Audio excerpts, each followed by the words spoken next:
Mr. Golfberg, are you ready for season 2 of Please Let Us Golf, the podcast? I can't believe we're here. Let's roll, baby. Okay. 5, 4, 3, 2. You know what I'm talking about? That lettuce, that lettuce. Gotta get it. Gotta get it. That lettuce, that lettuce, focused all on the check. Yeah, all I want is lettuce. Yeah, just give me the lettuce. Yeah, just give me the lettuce. Lettuce heads, we are back with another episode of Please Let Us Golf, the podcast. Today you got Goldie and Golfberg, but it's Mr. Golfberg. Another early morning from Seattle. We thank you for gracing us so early for you today. But not just us. We're going to be bringing on a special guest in just a minute. Last week was our 1-year anniversary of the podcast. 52 weeks in a row, 52 episodes, and this little social experiment is moving on into season 2. And, we have to thank you, the Lettuce Heads, real quick. You've made this the fastest growing golf podcast on Apple and Spotify now for 6 consecutive months. So thank you. And we're going to do our best to keep that trend going. And to help us do that, we're going to kick off season 2 in style. We're going to bring on someone that may know a thing or two about seasons. So, Mr. Golfberg, you hear seasons, you might be thinking weather, you might be thinking your favorite TV show, but we know deep down you're thinking about sports. And we got the NFL and college football season about to kick off. The PGA Tour season's about to come to an end. NBA tip-off right around the corner.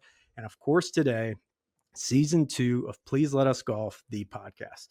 So today's guest is a voice every sports fan recognizes. You remember him from 20 plus years at ESPN, anchoring SportsCenter, hosting NFL Primetime, NFL Live, and much more since.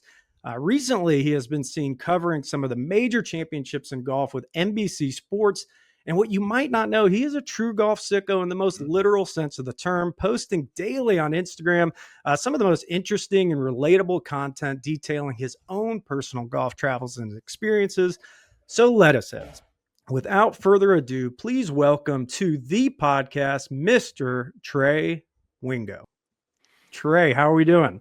Tip of the cap, boys. How are we? Good to be with you. Morning. Good. Hope that, we do like our intros. Some people say they're over the top, a little bit too much, but we like setting the stage to have a good time, and we do appreciate it. We got to be serious up front. We know you're a busy guy, right? You got a lot going on. I've been tracking you.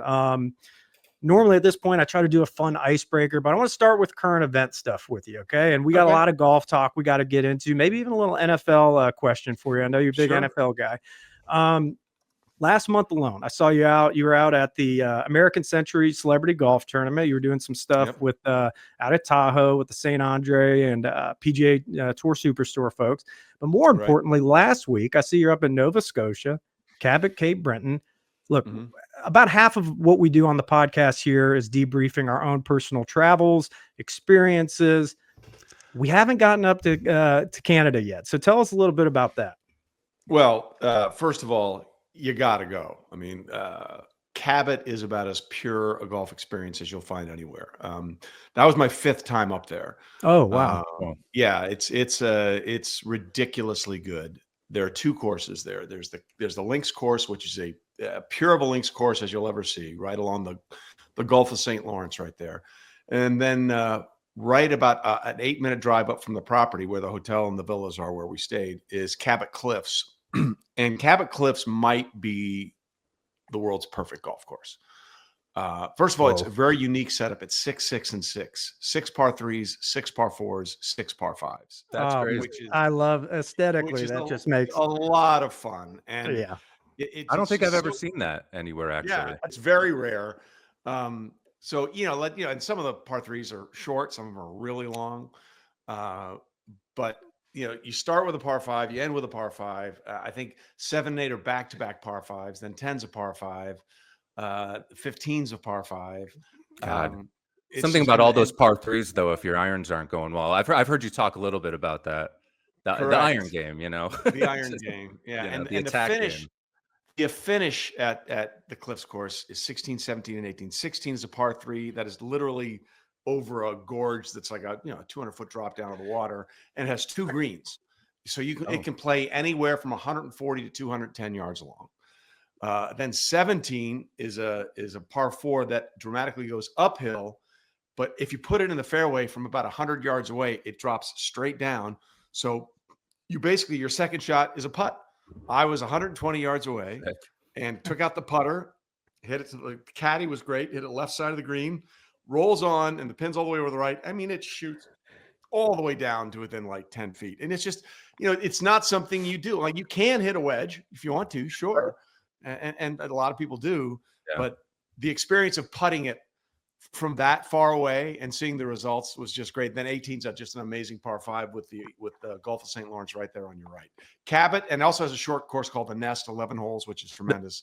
That just opened, didn't it? That was recently open. A couple years ago. The accommodations are top notch. The people are top notch. They're so friendly. They're so glad you're there. It's a really short season. They open May 1st. I think they close October 31st, but it is off the charts good. It's a must for anybody that loves the game. I love the idea that that's 11 holes, or whether it's 16 holes or 7 holes. Just take the spot you have and make a kick-ass warm-up area where people can kind of, right? Well, it's like Sand Valley. If you guys ever been to Sand Valley, the sandbox is 17 holes. They're par 3. And I'm always like, if you had room for 17, couldn't you find a way to squeeze in an 18th hole? But it's the same thing. It's just, it's what they had. And the sandbox is so much fun. And that's another great place too.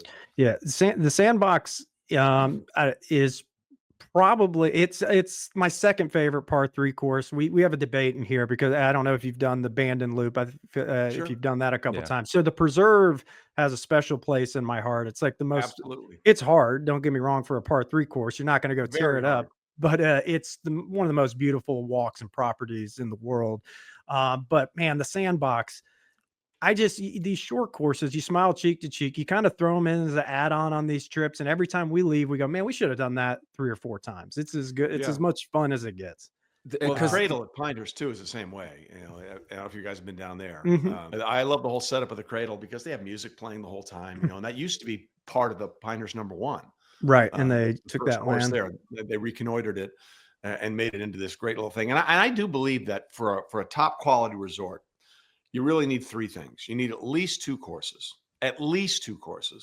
You need top-notch accommodations, and you need a short course and maybe a putting course as well.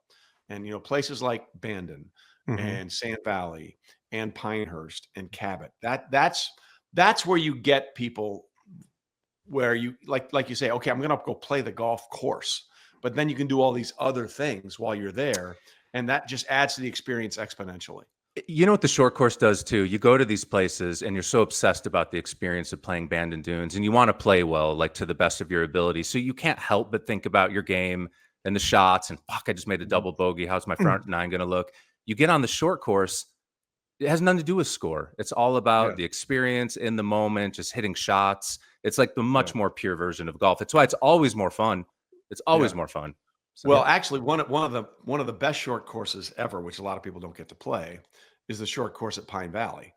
Pine Valley is, someone out there, Trey? I know a few people.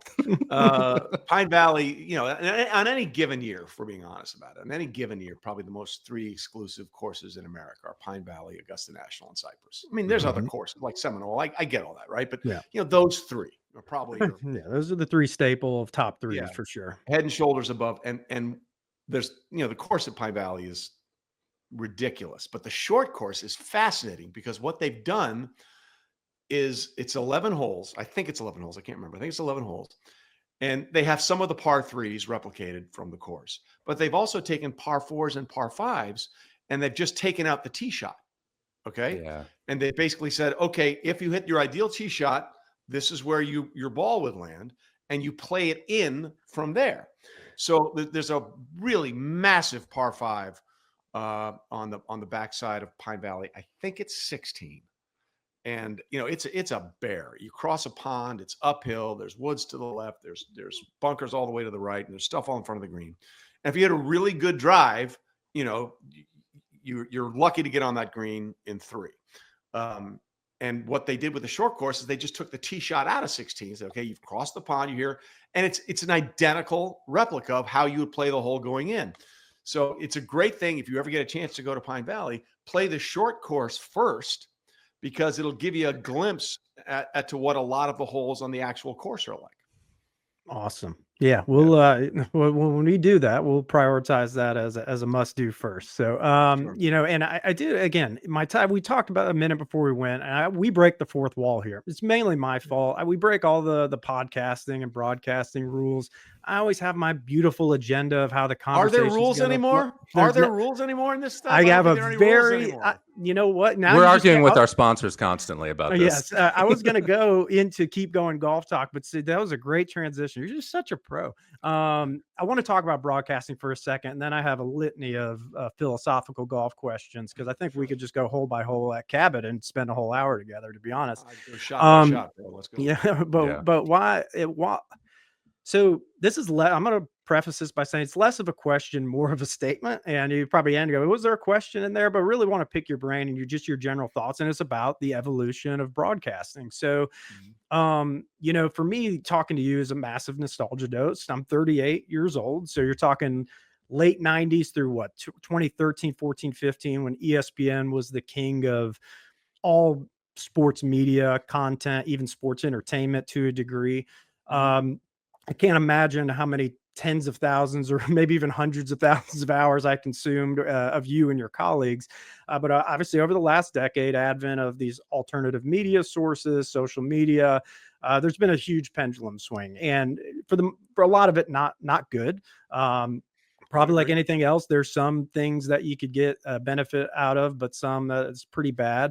And I'd end it by saying, I was a Howard Stern fan growing up. So blame my dad. He's probably listening to this. Took me to private parts when I was 10 years old. So we didn't get DFACs called on us. But I listened to him a lot, though, from when I was like 10 to early 30s, not so much the last 5-6 years.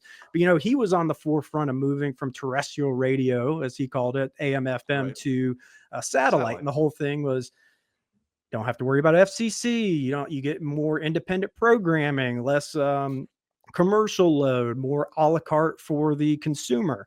But in 15 to 20, he was very anti what was going on podcasting. They didn't have proper modulation. They're not professional broadcasters.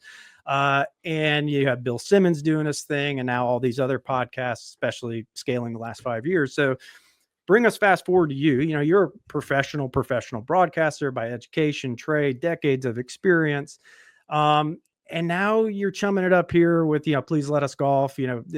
I can't, we get the comments of, but podcast equipment should be tariff, podcast equipment's too cheap. And, as lowbrow of a internet slam as that is, I do understand their perspective, right? Like everybody with a microphone now has a voice. And it's deteriorated to where, ESPN, what is it? Just incendiary personalities is kind of like the prerequisite, it seems. But as you and your experience in broadcasting, just not necessarily trying to rehash your end at ESPN. I know you've talked about that ad nauseum. I'm good with fine. But that state of what's really happened over the last decade in broadcasting. First of all, that was a soliloquy of all soliloquies there. That statement. I mean, I felt like you were on the Senate floor, trying to hold back a vote. I mean, that Trey, was you don't become out of nothing the fastest growing golf podcast on Apple and Spotify without being able to just deliver the goods sometimes. So no, that was quite a statement, and there was no question in there. That's also true. That's even better. The unprofessional broadcaster. But to your point, I don't know what broadcasting is anymore. Like, what is broadcasting? In fact, I don't think broadcasting exists anymore. I think niche casting exists. Just to show you how radically different things are. The only thing that's keeping network television and premium cable television alive is sporting events, is live sporting events. Did you know last year 77 of the top 100 rated television shows were NFL games? 77 out of the top 100 rated TV shows were NFL football games, regular and postseason. So it's not just sports; it's just football. It's really just football. I mean, it is just football. I mean, there's a reason ESPN wanted to buy NFL media, and they just did for billions of dollars, because this fall, ESPN is going to go to something called direct to consumer, which means you have to now say, yes, I want ESPN and I'm going to pay this much for all of ESPN, whether it's, ESPN cable, ESPN plus, all the stuff that you can stream, because they know that's where the money is. Like Roger Goodell gets a lot of grief, the NFL commissioner. Why are you putting these games on Netflix? Why are you putting these games on Prime? And his answer was spot on, and it was brilliant. We fish where the fish are. Okay. There's a reason ESPN at its peak, I think when I was there, we had almost 111 million subscribers, right? Mm-hmm. Now that's below 70. So we're talking over 41 million people have cut the cord from ESPN. Well, where are they going? They're going to streaming services.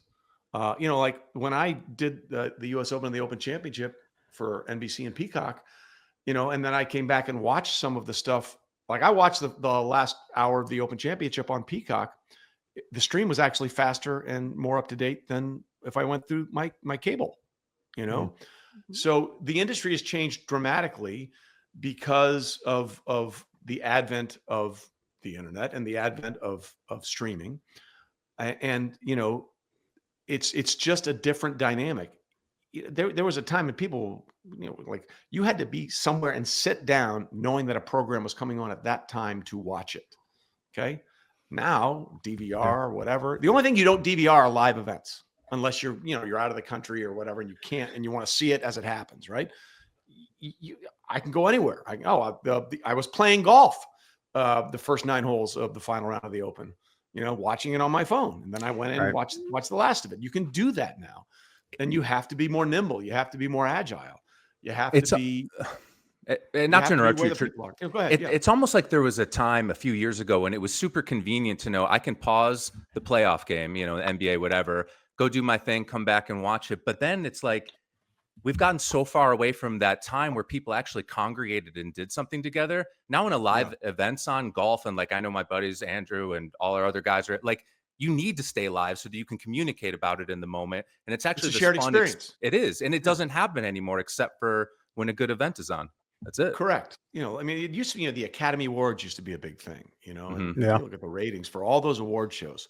They're going straight down the crapper. They really are.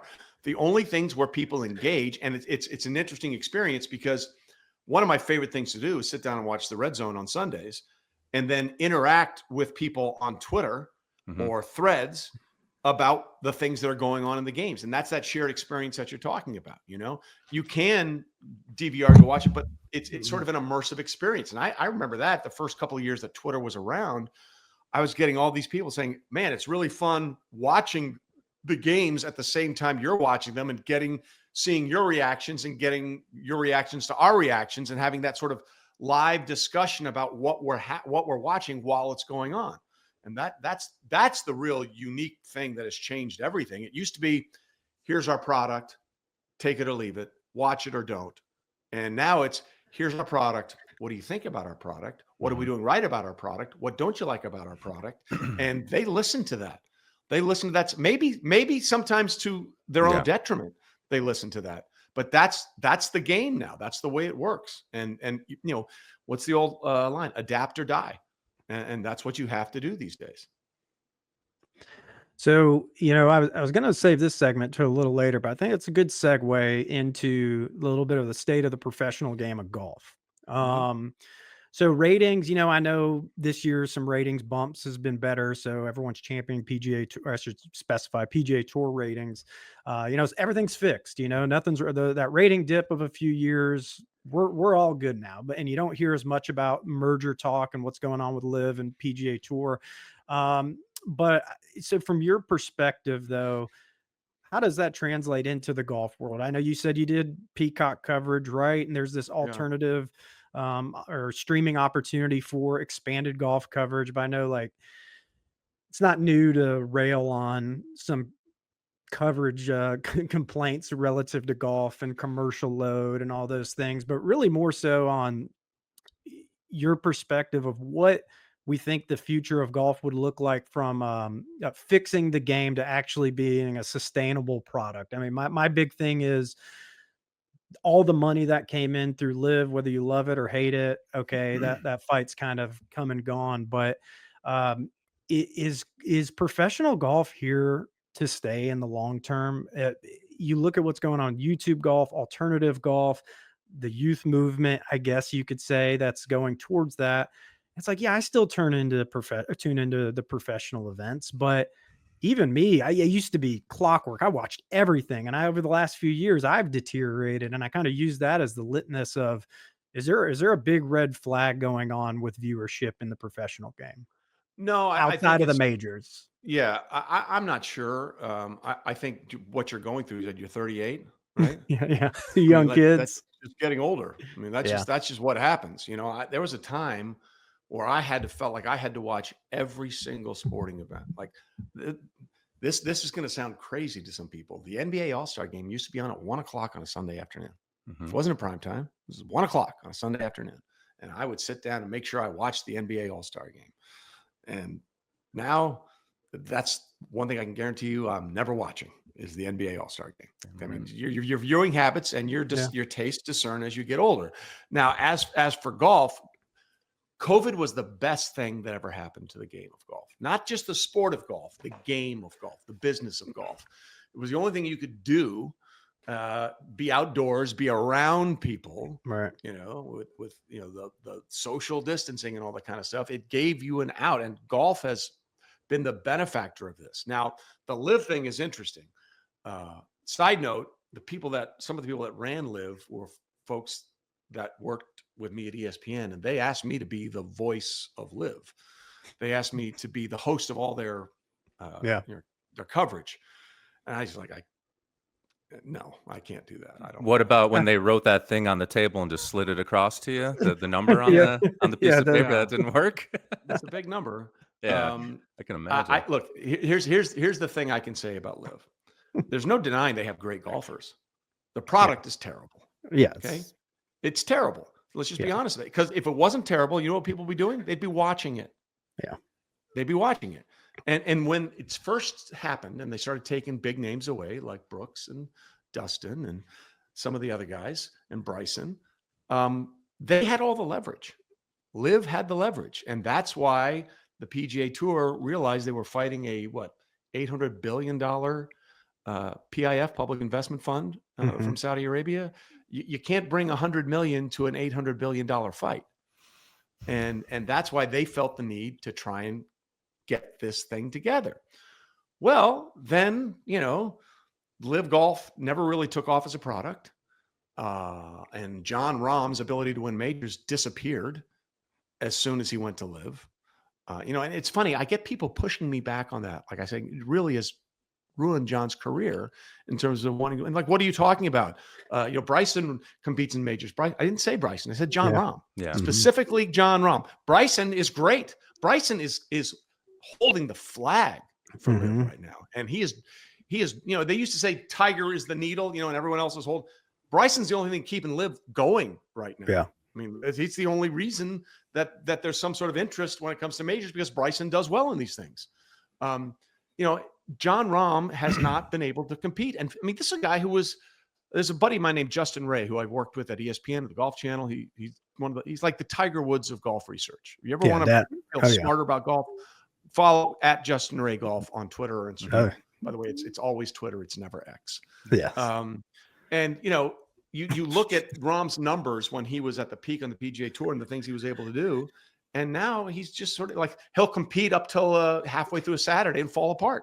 It has really hindered his ability to be a historically great player in the game. For sure. And I don't know enough necessarily to have this opinion, but that's what I said to my guys right when it happened. For some reason, he is such a fiery competitor. He is such a maniac mentally. And you just get $350 million. And I feel like his spirit was killed. Like he sold out a bit to be in this place he doesn't want to be. But also it's like, what's he playing for now? Like, what's he fighting for now? Like, I know you have financial security, but that wasn't the whole game. That's not really what motivates these guys. The first time I said, I don't want to go to, because I want to do these things. I want to be one of the all-time greats. I want to compete. I want to be the best against the best. And then a year later, I'll take Well, it that's for true. They kept sliding a bigger piece of paper over to him, Yeah. and eventually. But no, I hate it. I think Will Zalatoris said it best. Like when they're talking about, it's change your life money. He said, no, it's not. It's just more money. Yeah. Like, Well, Will Zalatoris is interesting because he used to caddy for Happy Gilmore. He's And got a was in whole Happy Gilmore different too. career path, you know. Wait, did you watch Happy Gilmore too? Of course I did. We loved it. I need to yeah, I'm really hoping you're a fan. I'm just hoping. Here's my assumption. Of You were Happy what? Gilmore too? Yes. You were in your 30s when Sandler came out, mid 90s, Billy Madison. yeah. I was the biggest fan ever. I'm like 15, 17 at the time. But I was obsessed with Happy Gilmore, and Happy Gilmore 2 it made me so happy. I loved it. I don't know if you enjoyed the nostalgia and just kind of We're about to get a negative No, opinion. I'm forcing the positive. I'm trying. Here's what I would say. I think you had to go into Happy Gilmore 2 knowing what to expect. Yeah, I sure. wasn't expecting, Wolf of Wall Street. We just No, need some golf exactly. content Or the that's decent. Godfather. No, Now, I thought some of it was funny. Some of it was just like, all right. And but the irony, I guess, the unintended irony is that Happy's fighting to save the PGA Tour Yeah. against X Golf with Yeah. Brooks Koepka Oh, and Bryson right. DeChambeau, who So- actually left for X Golf, in the real world. so Oh, Trey, shit. that's where I think, of course, I could be critical of the movie as like a film, but there is like deep satire and layers Yeah. to it that I think people gloss over, and things like that are fun. And one thing about, I mean, most people are going to prefer Happy Gilmore 1 over 2, but this was a golf movie. I think that was another thing, is like, it really was about golf, whereas Happy Gilmore golf was like a storytelling mechanism, whereas this was a golf movie. So Yeah. of course there's some cringe moments. Maxi golf at the end is a little bit over the top, but that That's the first point. hour, it got me, man. I was happy. There was a story to tell, and it was Yeah. a story. It's interesting. It probably channels Adam Sandler's journey in the game of golf. Like, Probably. I'm sure when he made Happy Gilmore, he thought golf sucked. Yeah. What a Right. stupid sport. What is it, the Waterbury Open? Yeah. And like, trust me, I've been to Who gives a Waterbury. shit? There ain't no open there. Okay, Yeah. that's never happening. And he loves the game now. So this Happy Gilmore was really, I think, as much as about the character, was as much about his journey in the game of golf and how he's come to love the game of golf, as opposed Yeah. to thinking it was stupid. That's sweet. Yeah. And that's a fun part of it. But anyway, going back to the whole live thing, the PGA ratings have gone up, and we have Scotty Scheffler, and we have Xander Schauffele with 2 wins last year, breakthrough in majors. They have the leverage now. Look, what people don't understand about the live thing, the Saudis don't care whether live is a success or a failure. Yeah. They don't care. It's not their objective. Their objective was to buy a seat at the table. Okay. Same thing in F1 racing. Same thing in EPL, English Premier League. They wanted a seat at the table with the highest standard in the game of golf, which is the PGA Tour. There's no question about that. Okay. Well, now the PGA Tour is like, we're okay. We're doing all right. Now, I do think I give Liv a lot of credit for forcing the PGA Tour's hand to realize we're not paying these guys what they should be being paid. Like, there's no way these elevated events and these purses go to over $18 to $20 million if Liv doesn't exist, right? And magically, suddenly they found the money, like, Yeah. oh, wow, we didn't know we had this bundle of cash under this sofa over here. This is ridiculous. What a gift. Yeah. That never would have happened if Liv didn't come along and force their hand. So I think for the players' perspective, there's some good that came out of Liv. But at the end of the day, the product is not sustainable in any way, shape, or form in terms of consumer consumption. So now PGA Tour is thinking, well, all right, we don't really need this. I mean, I would love it if the two tours would get together, because I think that's the best product. But Liv now needs the PGA more than PGA needs Liv.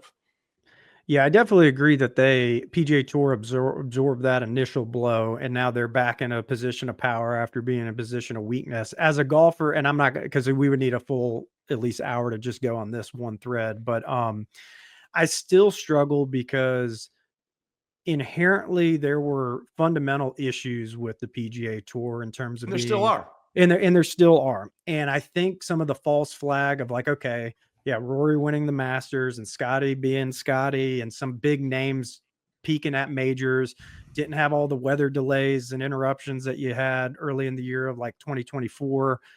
So 25 has been good, but I just don't, I struggle to get complacent and be like, it's all good. Players are getting paid. The structure's fine. I still think they need a fundamental bottom up rebuild of the schedule, and going to have to get some players out of their comfort zone, right? Like, sorry, we can't go to Texas and Florida for 50% of the season, guys, where you just get to drive and have it both, have your cake and eat it too. It's got to be more dynamic if they really want to be competitive for the next 20, 30 years. Well, let's be honest, okay, about one thing.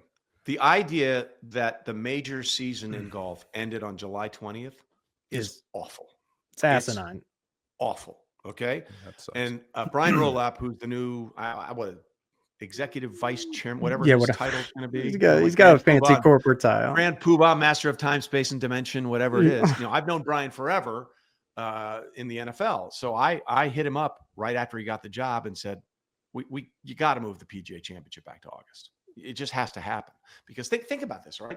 One of the things that made the Open so interesting, first of all, Royal Portrush, just chef's kiss, beautiful, is that Scotty Sheffler did a Scotty Sheffler thing, right? And NBC had that great stat from Scotty's first major to his fourth major was 1,197 days. Tiger Woods' first major to his fourth major was 1,197 days, right? So suddenly, that's what everybody's talking about. Is Scotty this? Can he be that? Now, I don't think he is or will, because he's doing this at 29 and Tiger did it at 24. Okay, so there's a huge age gap there. And I don't know how much longer. Like Justin Ray put out this great thing before the start of the Open. It's like, Scotty Scheffler, is number one in the world for 100 consecutive weeks or whatever. To match Tiger Woods' record, he would have to stay number one in the world through August of 2035 to match Tiger's streak of how long he was number one in the world. I mean, how much time? So that's the gap we're talking about. The Open Championship was Scotty's 10th straight time converting a 54-hole lead into a win, which is the longest streak on tour since Tiger did it 37 straight times. Okay, so that's the gap we're looking at here. So back to your point, everybody in golf and a lot of people that are tangentially interested in golf are like, ooh, Scotty Scheffler, is he the new Tiger Woods? I don't know. We'll find out in April. Yeah. Right. 9 months. And I can promise you, most of the top players hate the fact that the PGA Championship is in May, right? The only people that really like it are the people at FedEx and the people in the PGA Tour front office. I was assuming that's where you were going, because the FedEx Cup that nobody cares about except FedEx and the PGA Tour headquarters. Correct. And I've had pushback. Well, what about the play? Well, what about them? No one cares. What about them? What would you rather see? One last major before fall starts, or the FedEx playoffs? And I DM Brian Rollup. I said, we got to fix the schedule. He said, honestly, I think there's a lot of flexibility we can do with the schedule. And to your point about Texas, like two of the great old tour stops of all time used to be the Byron Nelson and the Colonial, right? In Dallas and Fort Worth, back-to-back weeks. And those are old. I mean, that's Ben Hogan, Byron Nelson. We're talking legends of the game, right? That's why those tournaments are there, because Byron Nelson did what he did. Ben Hogan did what he did. And now, because of the PGA Championship where it is and the elevated events that they've selected, those great old-time events are sort of just discarded. Yeah.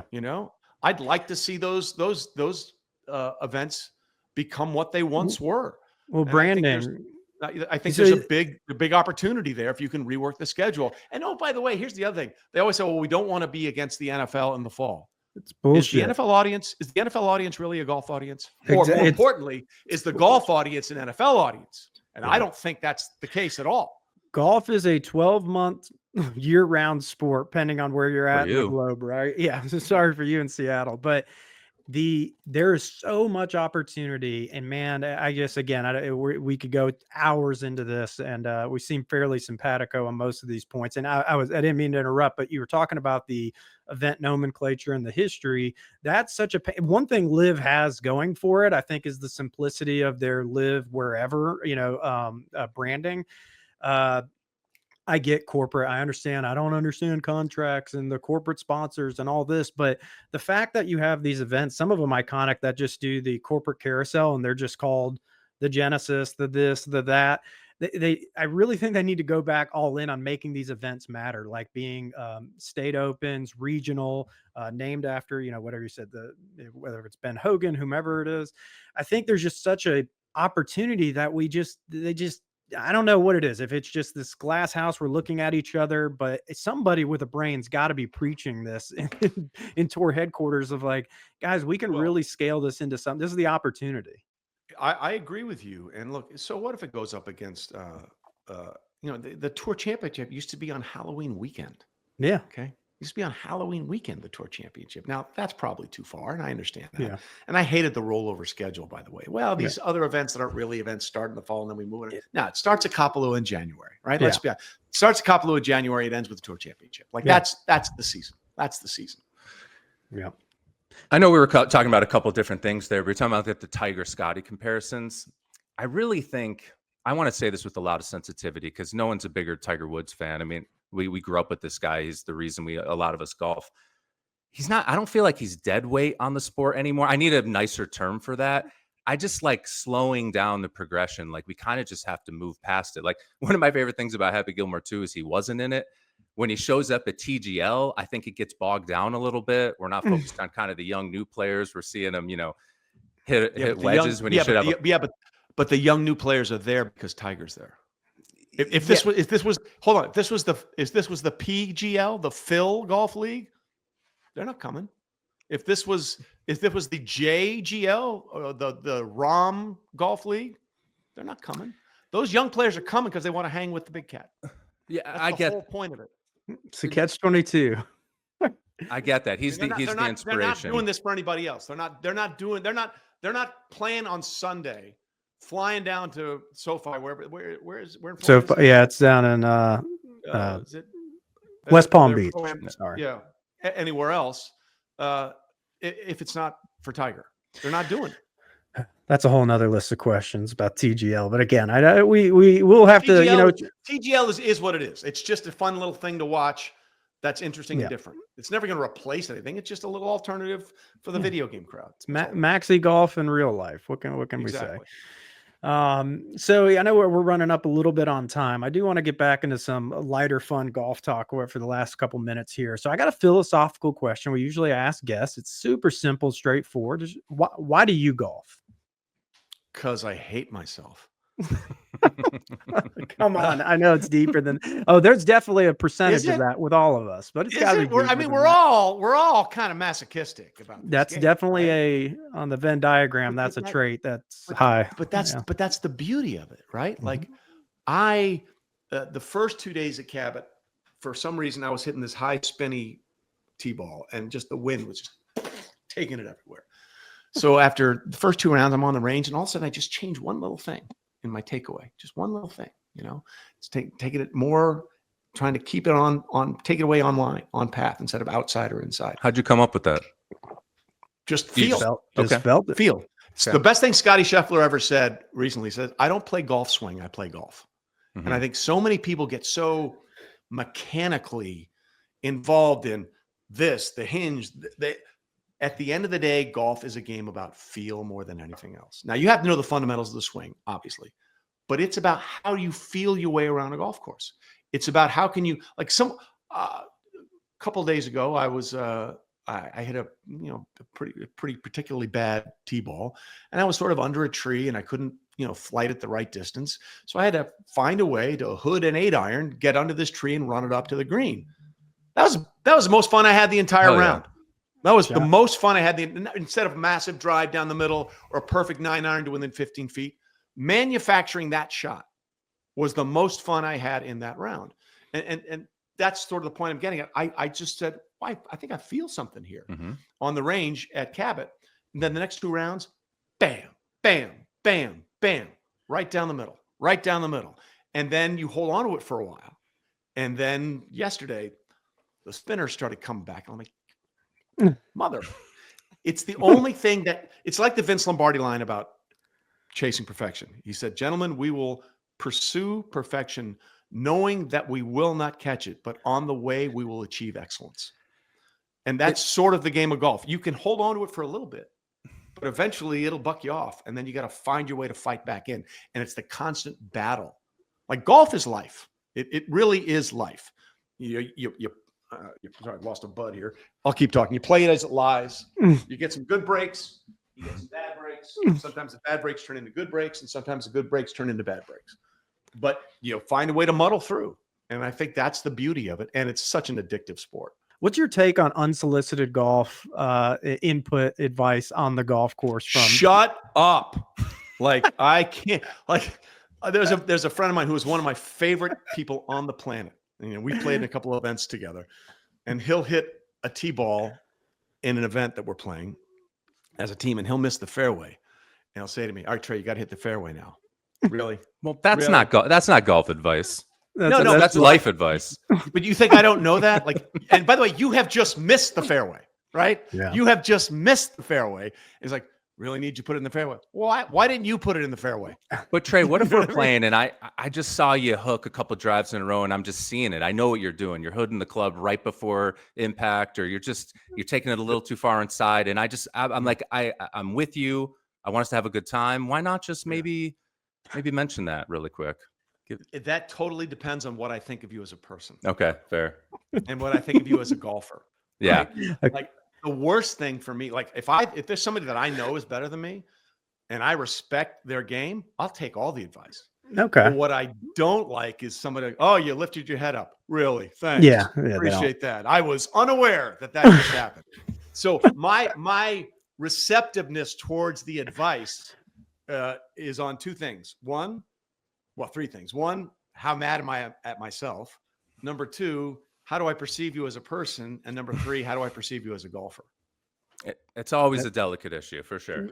Yeah, we had to dedicate a whole episode to this a few weeks back because Aaron here is the king of unsolicited golf advice, but he is a very good golfer and he does it with a result of this. I mentioned on the pod, Andrew's one of my best friends. I'm like, I can't think of the last fucking time you or anyone has told me anything about my swing. Just trying to, I'm a low handicapper, but then since then, he has given me some of the best golf advice I've had ever. Yeah. And my game's like on fire now. And so I just don't want him to catch me. Let's share the wealth. I can fix anybody's swing but my own. Yeah. I can point out, oh, well, you're doing that wrong. You're doing that wrong. Is it because you're digging that right foot in a little too hard on that backswing? I was hearing a little bit about that. I honestly just never heard that before as a technique. Yeah. So I was curious what you were doing with that. Oh, my right foot. Well, yeah. I fight the sway. So okay, right. That advice came to me from Paul Azinger, by the way. Oh shit! I sent Azinger my swing once. He's like, "Here, I'm trying to fix this way." He goes, "Well, just put all the weight is on the inside of your right heel. Like put all your weight on the inside. So that inside, locks okay. Down, that locks down that side. So instead of moving it, I have to turn against it. Yeah, that's where you generate the club head speed and the lag. Inside is the key. That makes sense. Yeah, not the outside. No. The inside of your right heel and your right knee. Dig it in as much as you can and then turn against it.